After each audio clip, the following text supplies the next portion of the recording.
అబ్బబ్బా, కోర్టు మొహం చూసి ఎన్ని సంవత్సరాలైందో.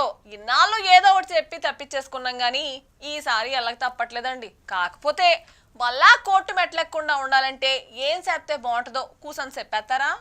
ఏం కేసులో అమ్మాయి కోర్టుకెళ్తుంది? నాకు తెలియకుండా ఏదైనా చేసావా? చస్ అట్ట కాదబ్బాయి, మా జగనన్నే చాలా రోజుల తర్వాత మళ్ళీ కోర్టు మొహం చూడడానికి రెడీ అయిపోతున్నాడు. అందుకే హైదరాబాద్లో ఏదన్నా ఫంక్షన్స్ వేసేస్తే బాగుంటుందేమో అని పార్టీ కార్యకర్తలతో కలిసి ప్లాన్ వేసేస్తున్నా. నువ్వు కూడా ఏదైనా ఉంటే చెప్పు మరి. ఇందులో నన్ను ఇన్వాల్వ్ చేయొద్దమ్మాయి. అయితే పక్కకెళ్ళి ఆడుకో.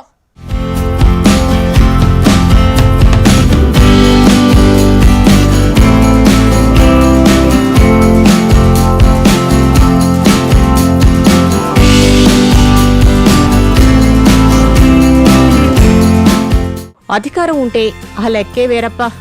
కోర్టుకు వెళ్లడాలు, రావడాలు, పోవడాలు ఇలాంటివేవి ఉండనే ఉండవు.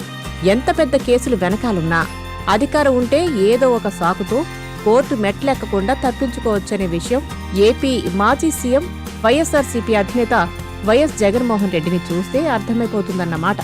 ఆయన మీద ఆర్థికపరమైన కేసులు చాలానే ఉన్నాయి. అవన్నీ సీబీఐ కోర్టులో విచారణ స్థాయిలో ఉన్నాయి.